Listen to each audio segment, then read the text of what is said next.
Right. Thank you so much for the kind invitation to be part of this panel. I listened carefully to the excellent interventions by the honorable ministers of foreign affairs, planning and environment, and the good words of my good friend, Mr. Selwyn Hart. And as mentioned by Dr. Yasmin Fuad, keeping the best for last and starting in the very first day on the thematic days with finance and implementation. I think we are really trying to capture what is required for implementation in this implementation COP. One area of interest, because the two ministers and Selwyn mentioned people and the impact on the people. It is really still worrying that globally the level of awareness is not really as could be required for serious implementation in the field. Mentioned before the outcomes of some polls and surveys by the likes of Gallup, and telling us that only half of the world, or to be exact, 51%, are aware of the climate crisis. This needs to change, because one of the areas of implementation will rely very much on behavioral change, not just at the leadership level, which requires really a great deal of attention, but for the common people, those who are being impacted in their areas of work and life day to day, that they need really to be more aware of the implications of the climate crisis. And I think the solution should start from here by raising awareness and by getting that through education systems, by more involvement by the media. And actually, for those who know more about the topic, perhaps when they speak to the general public, they should really abandon the use of complicated terminologies and brag too much about their sophisticated knowledge of this area. And bringing closer to the people what we need to have more on areas related to mitigation, for it to be areas in the work on energy, on matters related. Yes, I have all the pleasure and honor to have Her Excellency the Minister from Germany, of course. Yeah, thank you. With your permission, Your Excellency, we're very happy to welcome Her Excellency Mrs. Annalena Baerbock, Federal Minister for Foreign Affairs from Germany. Your Excellency, you're welcome. Thank you. Right, thank you. And joining us this time, we're talking about behavioral change, and we'll come to some matters of relevance to the leadership of Germany as a member of G7, G20, and beyond. So the first thing then is basic about behavioral change. Part of the work could really come from the regulatory changes. That's why we welcomed on the champions on the non-state actor, the very important report led by Minister McKenna, the former Minister of Climate and Environment of Canada, and the implications of that on the standards, verification, disclosure of information. And I'm happy that the leadership of the United Nations Secretary General have been behind this important work. And as I said on the launching of this report, this is a kind of report that will have a before and after. So the world for business, for finance, for disclosure is not going to be as it was before. So hopefully we can deal with matters related to greenwashing when it comes to this issue. Then on the changes as well, I'm happy that we have more and more involvement by universities, research centers, think tanks, and leaders of thought and knowledge to support the work in climate change and getting that closer to the operations.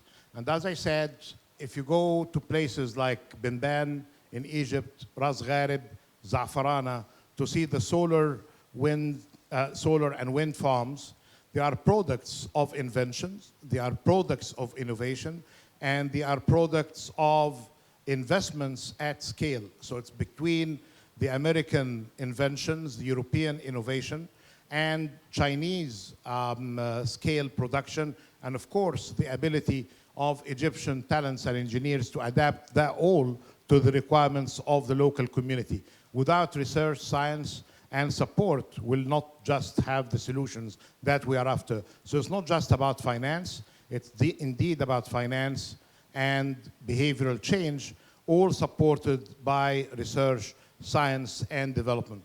This gets me into this tricky topic on finance. The work by Nick Stern and Vera Songwe, as commissioned by the presidency's COP26, COP27, telling us the 100 billion is just a drop. I wouldn't say drop in an ocean, but could be a drop in a small pool. Because we need at least 10 times this figure in order to enhance the work. And this figure of the $1 trillion is the external finance requirements for developing economies and emerging markets alone, getting an assumption into place that OECD countries and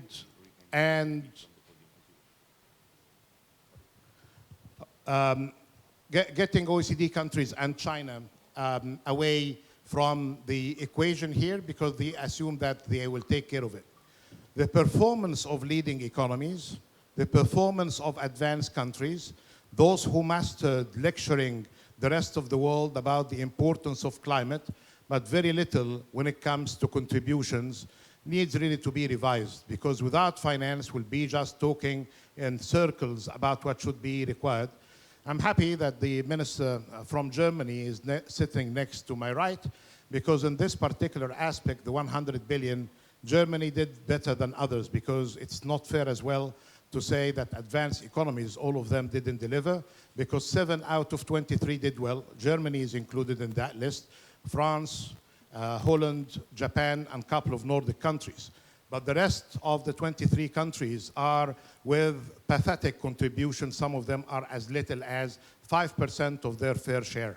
So I think we need here, in this collaborative approach, especially from the non-state actors side, the business community and the private sector cannot do their work without the support, and the 100 billion is an old promise that is becoming now more important and critical, and some of us have been listening as well to the President-elect, President Lula of Brazil, talking about the issue as being a serious one, and we cannot really trust the promise of 1 trillion if the 100 billion is not delivered, and I hope that this will change, and perhaps through the leadership of Germany in the different circles, in Europe, in G7, in G20, and beyond, that I said, that may need really to change, because actually, when the Secretary General talks, and properly so, about deficit in trust, and I would add from my side, in times of surplus of crises, without finance, collaboration, research and development, and support in the field, we will be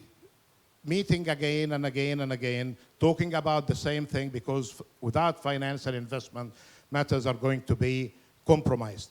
This gets me into my final points about how to get that all into investments.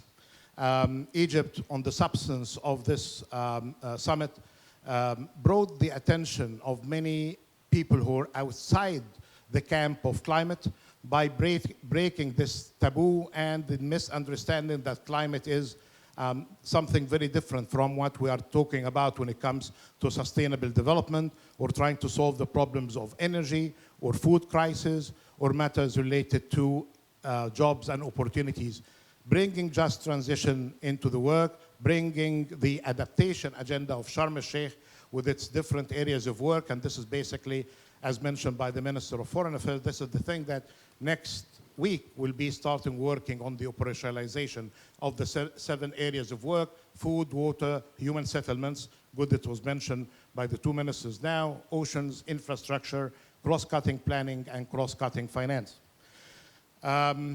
Getting into the regional work, Egypt led a very practical way of getting the UN system, the regional economic commissions, and the GFAN, the private sector, together to build up a pipeline of projects.